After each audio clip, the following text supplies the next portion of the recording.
Hello from the Bureau with an update on the severe weather that's buffeting southeastern parts of the country. Now, we've had a series of cold fronts that have moved across this weekend and brought some really damaging and destructive winds to the area.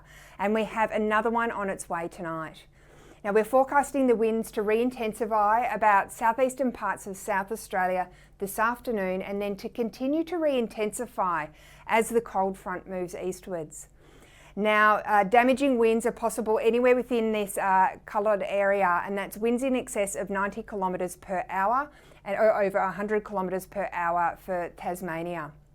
However, there's also the risk of locally destructive, so winds in excess of 125 kilometres per hour about the west coast and central coast of Victoria, including the Bellarine Peninsula and the southeastern suburbs of Melbourne.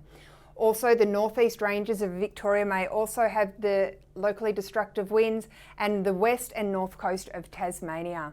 Now, those winds are expected to gradually ease from the west as the cold front tracks eastwards, and it's in the early hours of tomorrow that the winds about the east coast of New South Wales will really start to increase. So that's places like the Illawarra, the Sydney Metropolitan and the Hunter.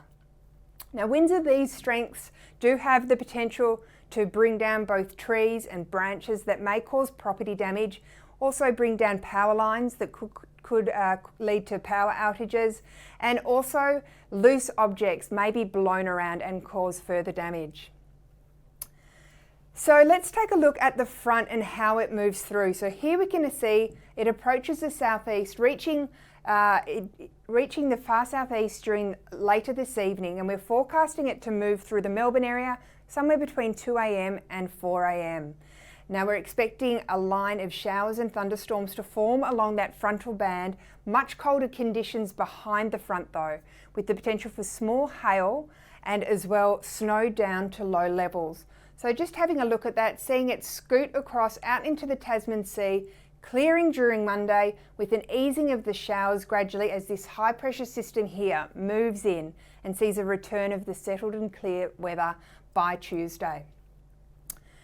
So how much rainfall are we expecting? Here we're taking a look at the accumulated rainfall, so that's between now and Monday 6 p.m. You can see the heaviest rainfall is expected in the westerly flow about western parts and northern parts of Tasmania, where they may see a further 50 millimetres. Looking at Victoria, however, the heavier rainfall totals are expected on and south of the ranges, with the potential of 5 to 15 millimetres and isolated totals higher than this.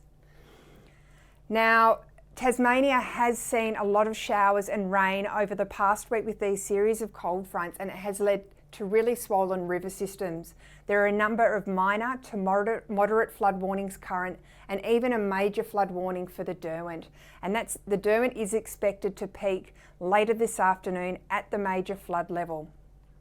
However, there is with this blue area here, a broader flood watch, and that is due to the ground being so primed that any further rainfall could lead to a really quick response from the catchments.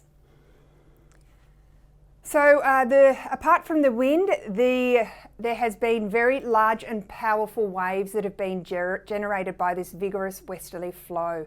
And we're expecting seas to peak tomorrow afternoon between 7 to 9 metres off the west coast of Victoria and Tasmania.